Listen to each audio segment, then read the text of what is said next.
Hey, how we doing, everybody? Matt Modi here with OddsJam, here to give you some college football bets to lock in for the college football week 13 betting slate. So I got a couple bets for Friday the 25th, a couple bets for standard Saturday the 26th. So make sure that you log into all of your sports books. Get ready to lock these in. Of course, using OddsJam, using the positive expected value page for these sharp, mathematically profitable bets.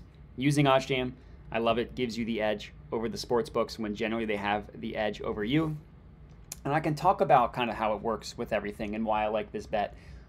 Talking about this specific one. And the play is Nebraska team total over 13.5. It's plus 105 at Bet365. Not a high team total at 13.5, mind you. Of course, playing Iowa, you kind of understand, going to be a gross game. It's a really good bet.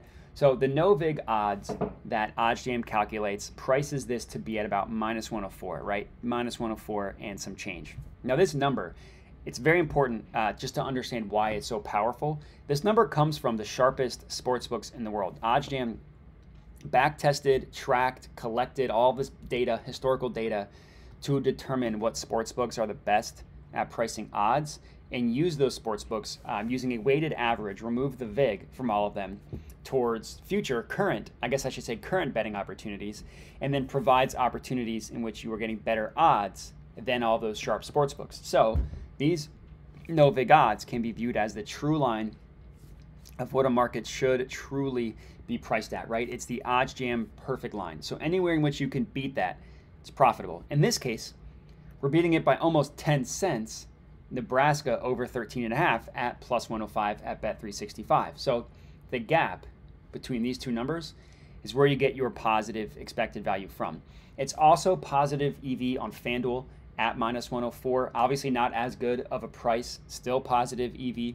So if you don't have, if you don't have Bet365, depending on where you're located, it's not a horrible play on FanDuel as well. But all in all, if we're sticking with the plus 105 number, equates to a profit margin of about 4.6% essentially. Now I recommend putting 1 unit on this one, so $100 for me. Whatever a unit is for you, it's just 1% of your total bankroll is what I would recommend putting on this one. So for me, my expected profit for this bet is $4.65. The way that makes sense, the $4.65. Essentially, the way it works and the math behind this is, so odds in general, all odds have a win percentage associated with them. So if you go to calculators, you go to odds converter calculator, and you type in the odds here. So in this case, the bet we placed was plus 105. Basically, plus 105 has a win percentage of 48.78%. So this means two things. Number one, Bet365 without the VIG is saying, hey, we think this bet's going to hit 48.78% of the time, essentially. What it also means is that this is this is the number you would need to win your bets at plus 105 in order to break even. So if I placed 1,000 bets, every single bet I placed, every single one was plus 105 odds, and I won 48.78% of those 1,000 bets, I would break even. Any number above the 48.78%, I would be profitable. So if I won 48.8% of those bets, if I won 48.9% of those bets, if I won 50%, I'd be making money. And thanks to OddsJam, thanks to the OddsJam perfect line, gives this bet a win percentage of 51.04%. So if we look at just the whole view of everything, we're placing a bet at plus 105 odds, which means that we can win less than 50% of the time and still make money. We can win only 49% of the time and still make money. We can lose 51% of our bets, be profitable. But based on the OddsJam perfect line, based on the sharpest sportsbooks in the world, we're getting a win percentage of 51.04, so above 50%, which is insane, which is why this is such a good value. I mean, all positive EV bets are going to have a win percentage in your favor compared to the odds of the bet that you are placing. But in a situation like this, the fact that we're getting a plus money bet in terms of the odds we're betting it at, but the OddsJam line thinks it's going to win majority of the time, really, really good value. So this is the first one that we are going to lock in here. Nebraska team total over 13.5. The next play, that I really liked was this South Carolina. No, excuse me. Actually, sorry.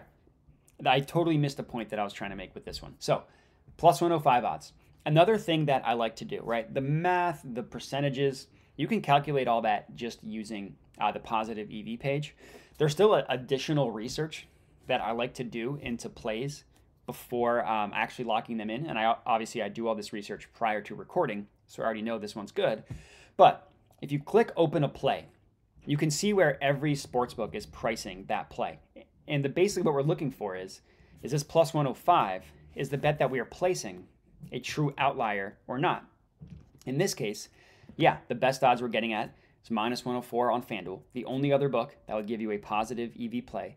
And look across the board. DraftKings has this at minus 125, and they have the over favored. They think the over is the more likely scenario by a decent amount too. They have it at minus 125, the under at minus 105, heavily favoring this over. Pinnacle has the over at minus 112, the under at minus 104. Same thing, heavily favoring this over at minus 112. Not heavily, that's a little bit dramatic. Still favoring the over. So in terms of additional research to do before locking in bets, just click open the positive EV page and see where all the other sportsbooks are pricing it. Another thing you can do is if you open the event page in a new tab, you can see where sportsbooks are pricing this market in general. Now in this case, not super helpful. Every book is pricing it at 13.5, but for spreads, totals, some player props, you can actually see a difference in markets, or in the actual bets themselves, the numbers themselves that sportsbooks are pricing odds. And we'll see if we can find an example, kind of show you what I'm talking about. But the next bet that I liked was actually this one down here and another team total. How about Wyoming to go under 17.5 team total, minus 128 on FanDuel. So a little bit different in terms of the bet that this one, the win percentage for this bet is 56.19%. So it's more likely to hit, obviously, than this team total, the Nebraska one. But the no-vig odds, the odds that we are betting it at. So the no-vig odds is giving you 56.19 to confirm. The bet that we are placing it at, minus 128, has a win percentage of 56.14. So not as big of a gap between the no-vig odds win percentage and the win percentage of the bet that we are placing. Still positive expected value. Still really good when you compare to the rest of the books. DraftKings, minus 140. Pinnacle, minus 151. 12 to 23 cents higher than the minus 128 at FanDuel. And if you open this event page in a new tab, again, we can see where other sportsbooks price it. So we see Circa price this at 17, favor the under, right? The under at minus 113, the over at minus 105. And we see Bet365 and Bet Rivers price this at 16.5. And now this 16.5 to 17.5 is incredibly important. Wyoming scores 2 touchdowns and a field goal, which is a very normal thing, right? 2 touchdowns and a field goal. It's a very common occurrence. 17 points. Our bet wins. We win our under 17.5. You push your 17, you lose your 16.5, which shows you the importance of opening event pages in a new tab when there are different totals and spreads and stuff, because you can find pretty good discrepancies. So this is going to be my second and final college football bet for this video. If you're tailing them, comment and let me know. I'd love to hear it. But that is all I got for you guys. So appreciate you all watching and have a good one.